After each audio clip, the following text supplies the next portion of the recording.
ಎಲ್ಲ ನಮ್ಮ ಪತ್ರಕರ್ತ ಮಿತ್ರರೇ,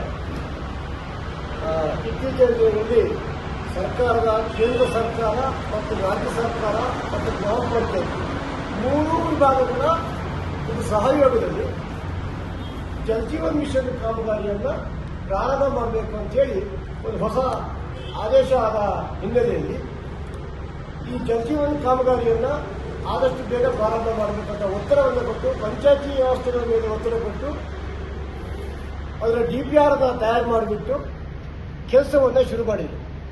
ಅದರಂತೆ ಏನು ನಾವು ಪಂಚಾಯತಿಯವರು ಒಂದು ವ್ಯವಸ್ಥೆಯನ್ನು ನಡೆಸ್ಕೊಂಡು ಹೋಗ್ತಾ ಇದ್ವಿ, ಆ ವ್ಯವಸ್ಥೆಯನ್ನು ಹಾಳಾಗಿ ಪಂಚಾಯತಿಯವರು ಕೂಡ ತಲೆಬಿಸಿ ಮಾಡ್ತಕ್ಕಂಥ ವ್ಯವಸ್ಥೆಗೆ ಜಲಜೀವನ ವ್ಯವಸ್ಥೆ ಬಂತು.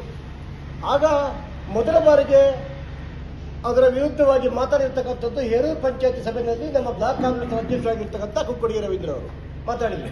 ಈ ವ್ಯವಸ್ಥೆ ಸರಿ ಇಲ್ಲ, ಇದ್ರ ಬಗ್ಗೆ ತನಿಖೆ ಆಗಬೇಕು ಮತ್ತು ಕಾಮಗಾರಿ ಸರಿಯಾಗಬೇಕು ಅಂತೇಳಿ ವಿಚಾರವನ್ನು ಎತ್ತಿದ್ರು. ತದನಂತರ ಶೃಂಗೇರಿಯ ಸಭೆಯಲ್ಲಿ ನಮ್ಮ ಅನಿಲ್ ಹೊಸಕೊಪ್ಪನವರು ಚರ್ಚೆ ಮಾಡಿದರು.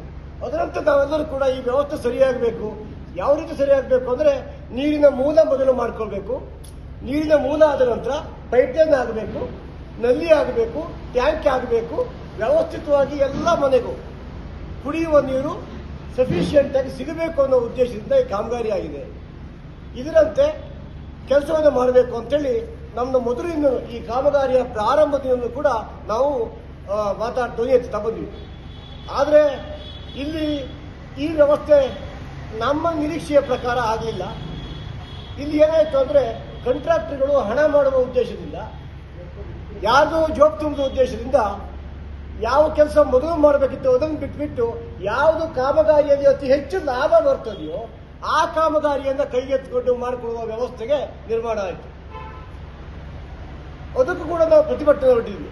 ಇತ್ತೀಚೆಗೆ ಈ ಕ್ಷೇತ್ರದ ಮಾಜಿ ಶಾಸಕರು ನಮ್ಮ ಹೇಳಿಕೆಯನ್ನು ಅದು ಈಗ ಆಗಬೇಕು ಅಂತೇಳಿ ಮಾಧ್ಯಮಗಳ ಮುಖೇನ ಅವರು ಇದು ತನಿಖೆ ಆಗಬೇಕು ಅಂತ ಹೇಳಿದರು.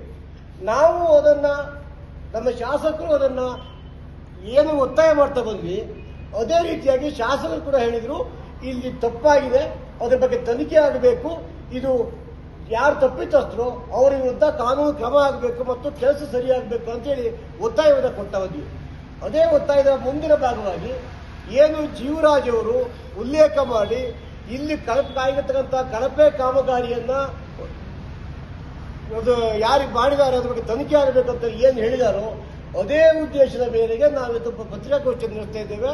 ನಮ್ಮ ಎಲ್ಲ ಬ್ಲಾಕ್ ಅಧ್ಯಕ್ಷರು, ಪ್ರಧಾನ ಕಾರ್ಯದರ್ಶಿಗಳು, KDP ಸದಸ್ಯರು, ಎಲ್ಲ ಹೋಬಳಿ ಅಧ್ಯಕ್ಷರು ಎಲ್ಲರೂ, ನಮ್ಮ ರಾಜಶೇಖರ್ ಅವರು, ರಚಿತ್ ಅವರು, ಸಹವಕ್ತಾಗಿರ್ತಕ್ಕಂಥ ಸಂತೋಷ್ ಗ್ರಾಸ್ ಅವರು, JS ಅವರು, ಹರೀಶ್ ಅವರು ಎಲ್ಲ ಇದ್ದಾರೆ.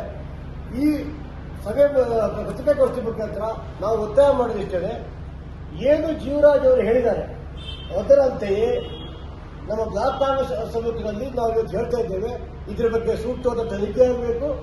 ಯಾರು ತಪ್ಪಿತಸ್ಥರಿದ್ದಾರೆ, ಯಾರು ತಪ್ಪಿತಸ್ಥರು ಒಂದೇ ಪತ್ರದಲ್ಲಿ ಹಲವಾರು ಕಾಮಗಾರಿಗಳ ರಿಜಿಸ್ಟ್ರೇಷನ್ ಮಾಡಿದ್ದಾರೆ, ಅದ್ರ ಬಗ್ಗೆ ತನಿಖೆಯಾಗಿ ಯಾರು ತಪ್ಪಿತಸ್ಥರಿದ್ದಾರೋ ಅವ್ರ ಮೇಲೆ ಕಾನೂನು ಕ್ರಮ ಆಗಬೇಕು ಅನ್ನೋ ಉದ್ದೇಶದಿಂದ ಇವತ್ತು ಪತ್ರಿಕಾಗೋಷ್ಠಿಯನ್ನು ಕರೆದಿದ್ದೇವೆ. ಅದರಂತೆ ನಾವು ಕೂಡ EO ಅವರಿಗೂ ಕೂಡ ಇವತ್ತು ನಾವು ಮನವಿ ಮಾಡ್ತಾ ಇದ್ದೇವೆ.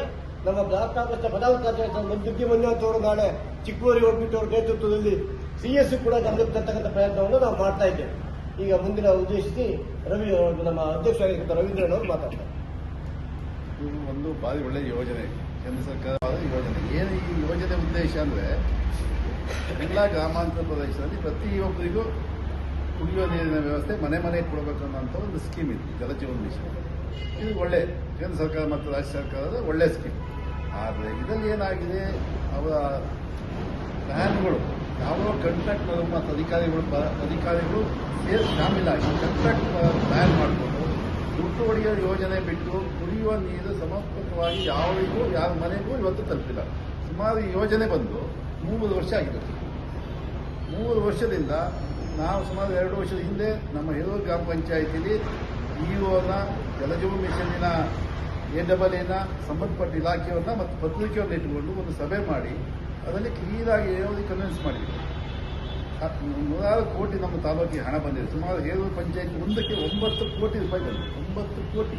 ಬಹುಶಃ 10% ಅದು ಯೂಸ್ ಆಗಿಲ್ಲ 10%. ಯಾಕಂದ್ರೆ ನಾನು ಜಿಲ್ಲಾ ಪಂಚಾಯತ್ ಇದ್ದಾಗ ಸುಮಾರು 1 ಲಕ್ಷ 2 ಲಕ್ಷ ದುಡ್ಡು ಕೊಟ್ಟರೆ ಇಡೀ ಊರಿಗೆ ನೀರು ಕೊಡ್ತೀವಿ.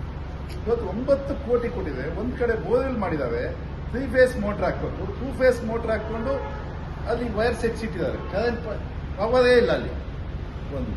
ಆಮೇಲೆ ಅವರ ಹಣಕ್ಕೋಸ್ಕರ ಪೈಪ್ ಲೈನ್ಗಳು ಮಾಡಿದ್ದಾರೆ. ಮತ್ತೆ ಯಾವ ಉದ್ದೇಶ ಪೈಪ್ ಲೈನ್ ಮಾಡ್ಕೊಂಡು ಬಿಲ್ ಮಾಡ್ಕೊಂಡು ಅವ್ರು ಹೋಗಿದ್ದಾರೆ. ನಾನು ಇವತ್ತು ಅಧಿಕಾರಿಗಳಿಗೆ ಹೇಳೋದು, ಯಾರಿಗೂ ನಾವು ಈ ಸರ್ಕಾರದ ದುಡ್ಡನ್ನ ದುರುಪಯೋಗ ಆಗಬಾರ್ದು. ಸರ್ಕಾರದ ದುಡ್ಡನ್ನ ಆ ಪ್ರದೇಶಗಳಿಗೆ ನೀರು ಬರಲಿಲ್ಲ ಅಂದರೆ ಬಿಲ್ ಕೊಡಬಾರ್ದು. ಯಾರು ಟೆಕ್ನಿಕಲ್ ಸ್ಯಾಂಕ್ಷನ್ ಮಾಡಿದ್ದಾರೆ, ಯಾರು ನೀರಿನ ಸೋರ್ಸ್ ಮಾಡಿದ್ದಾರೆ, ಅವ್ರಿಗೆ ಹಣವನ್ನು ವಸೂಲಿ ಮಾಡಬೇಕು ಅಂತೇಳಿ ನಮ್ಮ ಒತ್ತಾಯ. ಒಂದು. ಎರಡನೇದು, ಕೆಲವರು ಪ್ರೆಸ್ ಮೀಟ್ ಮಾಡ್ತಾರೆ, ಕೆಲವರು ಅಬ್ಜೆಕ್ಷನ್ ಮಾಡಿದ್ದಾರೆ. ನಮ್ದು ಅದಲ್ಲ. ನಮ್ಮದು ಇವತ್ತು ಅಬ್ಜೆಕ್ಷನ್ ಮಾಡಿ ನಾವು ಇವರು ಒತ್ತಾಯ ಏನಂತ ಇವಾಗ ಮಾಡ್ತಾ ಇದ್ದೀವಿ ಅಂದರೆ, ಪ್ರತಿಯೇ ಗ್ರಾಮ ಪಂಚಾಯತಿಲಿ ಜನಸಂಪರ್ಕ ಸಭೆ ಕರೆದು ಆ ಕಾಮಗಾರಿ ಏನಾಗಿದೆ ಅಂತ ಪರಿಶೀಲನೆ ಮಾಡಿ ಜನಗಳ ಎದುರುಗಡೆ ಅದನ್ನು ಬಿಲ್ಲನ್ನು ಪಾವತಿ ಮಾಡಬೇಕು ಅಂತೇಳಿ ನಾನು ಪತ್ರಿಕಾ ಮಾಧ್ಯಮ ಮುಖಾಂತರ ಅವ್ರಿಗೆ ಒತ್ತಾಯ ಮಾಡ್ತೀನಿ. ಯಾಕೆ ಗ್ರಾಮ ಸಭೆಗಳು ಬೇಕು ಅಂದರೆ, ಇವತ್ತು ನಮಗೆ ಕೊನೆಯ ನಿರ್ಣಯ ಇರೋದು ಗ್ರಾಮ ಸಭೆಗಳು. ಅದು ಸರಿಯಾಗಿದೆಯೋ ತಪ್ಪಾಗಿದೆ. ಗ್ರಾಮ ಸಭೆ ಮಾಡದಿರ್ತದೆ, ಒಬ್ಬ ಅಧಿಕಾರಿ ಇರ್ತಂದ್ರೆ ನೋಡ್ತಾನೆ, ಟೆಕ್ನಿಕಲ್ ನೋಡ್ತಾನೆ, ಅವನಿಗೆ ಕುಡಿಯೋ ನೀರು ಮುಖ್ಯ ಅಲ್ಲ, ಪೈಪ್ ಗೇಜ್ ಎಷ್ಟಿದೆ, ಎಷ್ಟು ಆಳ ಆಗಿದೆ ಅಂತೇಳಿ ಬಿಲ್ ಕೊಟ್ಟು ಇವತ್ತು ಮುಗಿಸ್ತಾ ಇದ್ದಾರೆ. ದಯವಿಟ್ಟು ಅದು ಆಗಬಾರ್ದು. ಪ್ರತಿ ಗ್ರಾಮ ಸಭೆ ಕರೆದು ಇದು ಮಾಡಬೇಕು ಅಂತೇಳಿ ನಾವು ಒತ್ತಾಯ ಮಾಡೋಕ್ಕೆ ಇವತ್ತು ಇವಾಗ ಮೆಮೊರಂ ಕೊಡ್ತಾ ಇದ್ದೀವಿ. ಇನ್ನು ಮುಂದಿನ ದಿನ ಇದಾಗಲಿಲ್ಲ ಅಂದ್ರೆ ಪ್ರತಿ ಗ್ರಾಮ ಪಂಚಾಯಿತಿಯ ಪಂಚಾಯತ್ ಎದುರುಗಡೆ ಜನಗಳು ಕರೆದು ಅಧಿಕಾರಿಗಳನ್ನ ಕರೆದು ಸಭೆ ಮಾಡಿ, ಸರಿ ಇಲ್ಲ ಅಂದ್ರೆ ಆ ಅಧಿಕಾರಿಗಳ ಮೇಲೆ ಕಾನೂನು ಕ್ರಮ ಆಗಬೇಕಂತ ಒತ್ತಾಯ ಮಾಡೋಕ್ಕೆ ನಾವು ಇವತ್ತು ಬ್ಲಾಕ್ ಕಾಂಗ್ರೆಸ್ ತೀರ್ಮಾನ ಮಾಡಿದೆ. ನಾವು ಯಾವುದೇ ವಿಚಾರಕ್ಕೆ ಯಾರು ಭ್ರಷ್ಟಾಚಾರ ಮಾಡಿದ್ದಾರೆ, ಯಾರು ಸ್ಟಾಂಪ್ ಪೇಪರ್ ಹಗರಣ ಆಗಿದೆ, ಅವ್ರ ಮೇಲೆ ಕಾನೂನು ಕ್ರಮ ಆಗಬೇಕು, ಕ್ರಿಮಿನಲ್ ಕೇಸ್ ಆಗಬೇಕು. ಸುಮ್ಮನೆ ಪತ್ರಿಕೆ ಹೇಳಲಿಕ್ಕೆ ಗೊತ್ತು ಅಲ್ಲಿ ನಿಲ್ಲದಲ್ಲ. ಯಾರ ವಿರುದ್ಧ ಹೋರಾಟ ಮಾಡ್ತಾರೆ ನಾವು ಅವರಿಗೆ ಬೆಂಬಲವಾಗಿ ನಿಲ್ಲಕ್ಕೆ ರೆಡಿ ಇದ್ದೀವಿ. ನಮ್ಮ ಪಕ್ಷ ಭ್ರಷ್ಟಾಚಾರ ವಿರುದ್ಧ ಎಲ್ಲರೊಟ್ಟಿಗೂ ನಾವು ಹೋರಾಟಕ್ಕೆ ಸಿದ್ಧ ಇದ್ದೀವಿ. ಇಷ್ಟು ಹೇಳಲಿಕ್ಕೆ ಬಯಸ್ತೇವೆ. ಇದರಲ್ಲಿ ನೈಜ ಫಲಾನುಭವಿಗಳಿಗೆ ನೀರು ಇರ್ತಕ್ಕಂಥ ಕೆಲಸ ಆಗಬೇಕಂತ ಹೇಳಿ ಉದ್ದೇಶದಿಂದ ನಮ್ಮ ಅಧ್ಯಕ್ಷ ನೇತೃತ್ವದ ಪತ್ರಿಕಾಗೋಷ್ಠಿ ಮಾಡಿದ್ದಾರೆ. ಮುಂದಿನ ದಿನಗಳ ಅಧ್ಯಕ್ಷ ಹೇಳಿದಂಗೆ ಎಲ್ಲ ಪಂಚಾಯತಿಗಳನ್ನು ಪಂಚಾಯತಿ ಮಟ್ಟ ಸಭೆ ಕರೆದಿಟ್ಟು ಗ್ರಾಮವಾಸಿಗಳ ಮುಖಾಂತರ ನೀರು ತಲುಪಿದ್ದಿಲ್ಲ ಅಂತ ಹೇಳಿ ಕ್ರಮ ಕೈಗೊಳ್ಳತಕ್ಕಂಥ ಕೆಲಸವನ್ನು ಮಾಡ್ತೇವೆ ಅಂತ ಹೇಳ್ತಾ, ಈಗ ನಾವು ಈ ಹೊಸ ಆಫೀಸ್ಗೆ ಹೋಗ್ಬಿಟ್ಟು ಮೆಮೊರನ್ನು ಕೊಟ್ಬಿಟ್ಟು ಕೊಟ್ಬಿಟ್ಟು ಒತ್ತಾಯ ಮಾಡ್ತಿದ್ದೇವೆ. ಹಾಗಾಗಿ ಈಗ ಒಪ್ಪಿದ ಇರ್ತಕ್ಕಂಥ ನಮ್ಮ ಬ್ಲಾಕ್ ಕಾಂಗ್ರೆಸ್ ಅಧ್ಯಕ್ಷರು KS ರವೀಂದ್ರ ಅವರು, ತಾಲೂಕಿನ ವಕ್ತಾರ ಇರ್ತಕ್ಕಂಥ ನವೀನ್ ಕರ್ವಾನೆ ಅವರು, ಹಸ್ತ ಹೋಬಳಿ ಅಧ್ಯಕ್ಷ ಪ್ರಕಾಶ್ ಕಿದ್ದಾರು, ಪ್ರಧಾನ ಕಾರ್ಯದರ್ಶಿ ಇರ್ತಕ್ಕಂಥ ನಮ್ಮ ರಜಿತ್ ಅವರು, ನಮ್ಮ ದಲಿತ ಸಂಘರ್ಷ ಸಮಿತಿಯ ಜಿಲ್ಲಾಧ್ಯಕ್ಷರು ಮತ್ತು ನಮ್ಮ ರಾಜಶೇಖರ್ ಅವರು, ಸುಭಾಷ್ ಅವರು, ನಮ್ಮ ಲಕ್ಷದ ಮುಖ್ಯಮಂತ್ರಿಯಾಗಿರ್ತಕ್ಕಂಥ ಸಾದಿಕ್ ಅವರು, ನಮ್ಮ ತಾಲೂಕು ಸಂಘರ್ಷ ಕಾರ್ಯದರ್ಶಿ ನಮ್ಮ ಹರೀಶ್ ಅವರು, ನಮ್ಮ ಬ್ಲಾಕ್ನ ಉಪಾಧ್ಯಕ್ಷ ಆಗಿರ್ತಕ್ಕಂಥ ಜಸ್ದಾಸ್ ಅವರು ಮತ್ತು ಸಾರ್ವಜನಿಕ ಸಂತೋಷ್ ಪ್ರಸಾದ್ ಅವರೆಲ್ಲರೂ ಕೂಡ ಅಭಿನಂದಿಸುತ್ತಾ ಈ ಪ್ರತ್ಯೇಕವಾಗಿ ಮುಗಿಸಿದ್ದೇವೆ. ನಾವು ಸಾಧ್ಯವಾದ ದಯವಿಟ್ಟು ನಮಗೆ ಫೋಟೋ ಹಾಕಿ